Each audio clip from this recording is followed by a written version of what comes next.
नमस्कार। आज हम बात कर रहे हैं उन जीवन बदलने वाले विचारों पर जो एक बहुत ही मशहूर किताब से हैं, सन्यासी जिसने अपनी फरारी बेची। हाँ, रॉबिन शर्मा की किताब। कमाल की कहानी है। बिल्कुल। हमारे पास इसके कुछ अंश हैं। तो कहानी है जूलियन मेंटल की, एक बहुत कामयाब वकील। हाँ, मतलब टॉप का वकील जिसके पास सब कुछ था, पैसा, शोहरत और वो क्या कहते हैं, वो लाल फरारी। हाँ, वो फरारी तो प्रतीक थी जैसे, लेकिन कहते हैं कि अंदर से वो काफी खाली महसूस करता था। बिल्कुल। और ये खालीपन से महसूस करने की बात नहीं थी। एक दिन तो भरी अदालत में सबके सामने उसे दिल का दौरा पड़ गया। बाप रे। हाँ, और ये जैसे एक इशारा था कि भाई जिंदगी में कुछ बहुत गड़बड़ है। इसके बाद तो वो बदल ही गया। कैसे? मतलब उसने अपनी वो आलीशान जिंदगी, वो वकालत, फरारी, सब कुछ छोड़ दिया और गायब हो गया। गायब? कहाँ गया? वो असल में जीवन का असली मतलब ढूंढने निकल पड़ा और ये खोज उसे ले आई भारत, हिमालय। अच्छा, हिमालय। हाँ, और वहां उसकी मुलाकात हुई सिवाना के कुछ रहस्यमयी संतों से और उनसे उसे मिला वो ज्ञान जो हम आज डिस्कस करने वाले हैं। हाँ, तो आज हम इन्हीं संतों ने जो सिखाया, जो सिद्धांत दिए, उन पर थोड़ी गहराई से बात करेंगे। बिल्कुल। और उन्होंने सिखाने के लिए एक बड़ी दिलचस्प कहानी का इस्तेमाल किया। उसमें कई प्रतीक थे, जैसे एक हरा भरा बगीचा। बगीचा? ओके। एक रोशनी दिखाता लाइट हाउस। हाँ। एक सूमो पहलवान। एक गुलाबी तार। गुलाबी तार, हाँ, गुलाबी तार। फिर एक सुनहरी स्टॉपवॉच, ताजे गुलाब और हीरो वाला एक रास्ता। अरे वाह, ये तो पहेली जैसा लग रहा है। तो एक एक करके समझते हैं। पहला, बगीचा, ये क्या है? बगीचा जो है वो हमारे मन, हमारे दिमाग का प्रतीक है। मन का प्रतीक? कैसे? देखो, जैसे बगीचे को अगर ध्यान ना दो तो उसमें जंगली घास, खरपतवार उग जाती है ना? हाँ, बिल्कुल। वैसे ही अगर हम अपने मन पर ध्यान ना दें, उसे ऐसे ही छोड़ दें, तो उसमें फालतू के नेगेटिव विचार घर कर लेते हैं।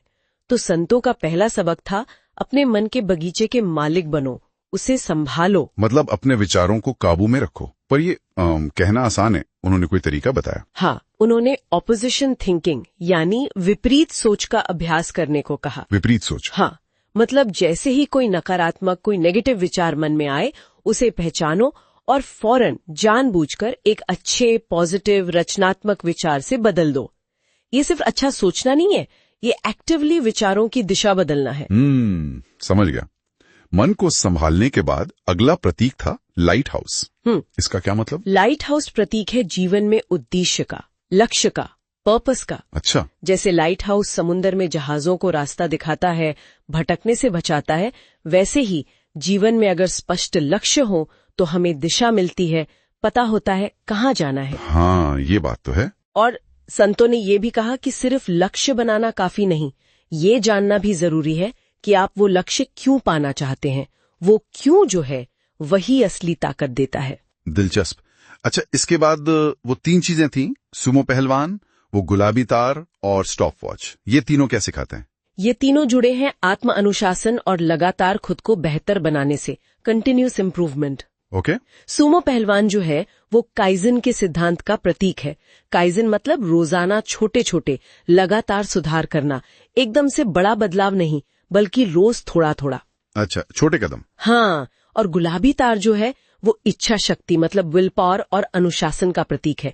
रोज छोटी छोटी मुश्किलों का सामना करके अपने कंफर्ट जोन से बाहर निकलकर इसे मजबूत बनाया जा सकता है। और स्टॉप वॉच? वो तो समय के लिए होगी। बिल्कुल।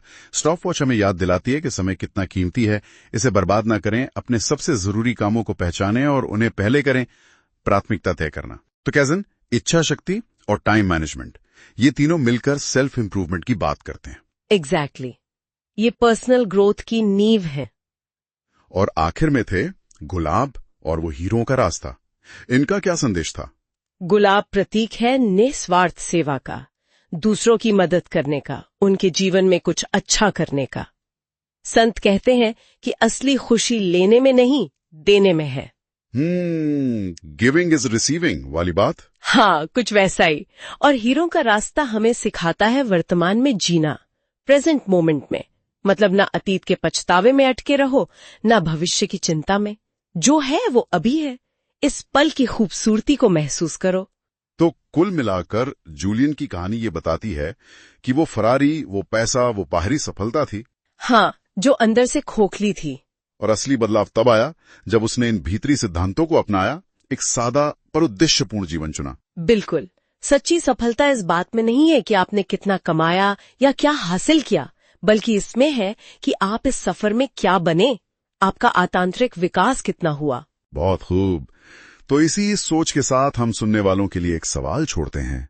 ये जो 7 सिद्धांत हमने डिस्कस किए, मन, उद्देश्य, काइजन, इच्छा शक्ति, समय, सेवा और वर्तमान में जीना, इनमें से कौन सा एक छोटा सा सिद्धांत है जिसे आज ही, अभी से अपने जीवन में लागू करने की कोशिश की जा सकती है? हाँ, शायद बस एक नेगेटिव विचार को पॉजिटिव से बदलना, या अगले कुछ घंटों के लिए सिर्फ एक जरूरी काम पर फोकस करना। छोटी शुरुआत। सोचने वाली बात है। चलिए, आज के लिए इतना ही।